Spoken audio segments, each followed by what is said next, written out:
See, it was worth repeating, you're right. And folks 65 years and older, who the government sees as living too long, and they represent an inconvenient cost. Well, the real inconvenient truth is our liberty. For our failure to remain vigilant in protecting life and liberty. Edmund Burke wrote, the only thing necessary for the triumph of evil is for good men to do nothing. We, the people, are asserting our right over the politicians through the 10th Amendment to the Constitution. I'm Dick Armey, and I'm from Dallas, Texas. I love this city. It's mighty nice for me to be here today. I want to appreciate all you folks for coming out on this hot Georgia day. I'd sure hate to think this and the way economies work. But when we came up with this goofy thing a while back, you may remember, called TARP, which I thought was something the Atlanta Braves used on a rainy day. So at first I was for it. Then I started to find out what it was. I went then to the business of studying, going back and studying all the history of economic thought from the very beginning to today, and one of the things that frightened me was how living in government in such a way as to build a prosperous nation. They couldn't have come up better than with the Constitution. Something, by the way, next. Let's just ask them to read the Constitution, to which they took a pledge of allegiance.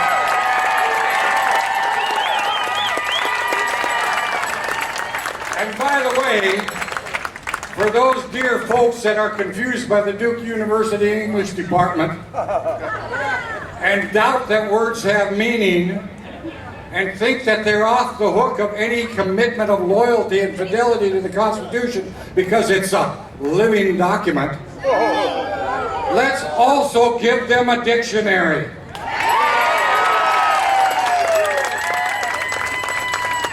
Now, I've been involved in the fight for personal liberty all my life. I didn't realize it when I was a child.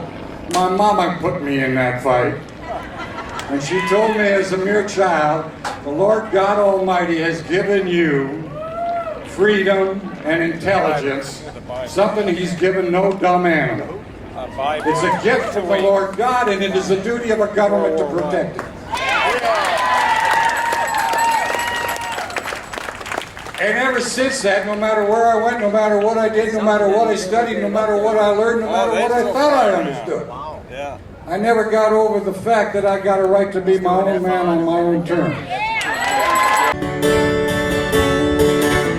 You know us working folks, we're strong and we're tough.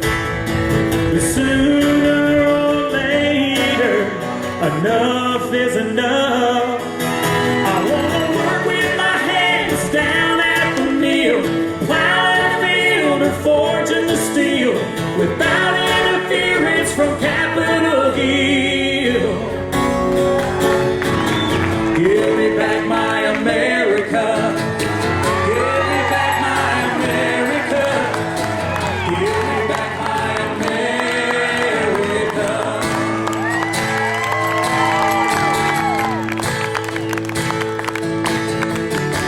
I don't know what I can do.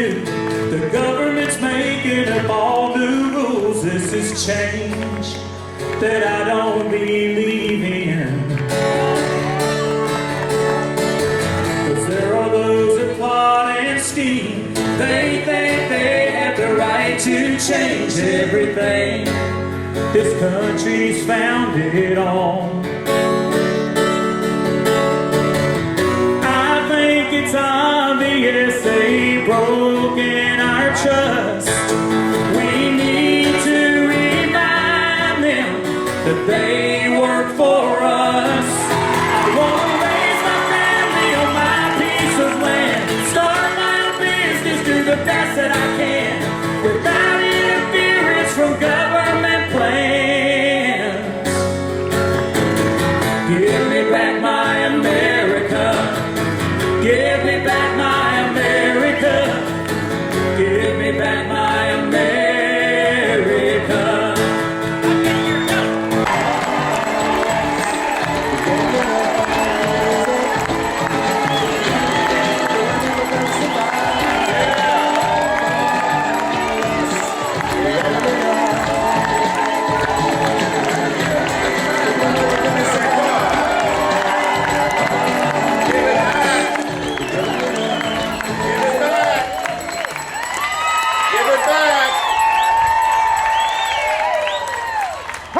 for president.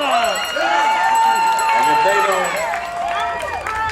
if they don't give us back our America, we're going to take it back.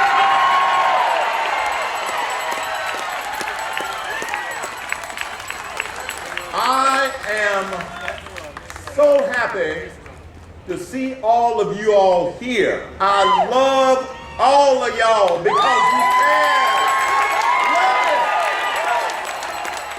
Love it. There are three things that I hope you get out of this today.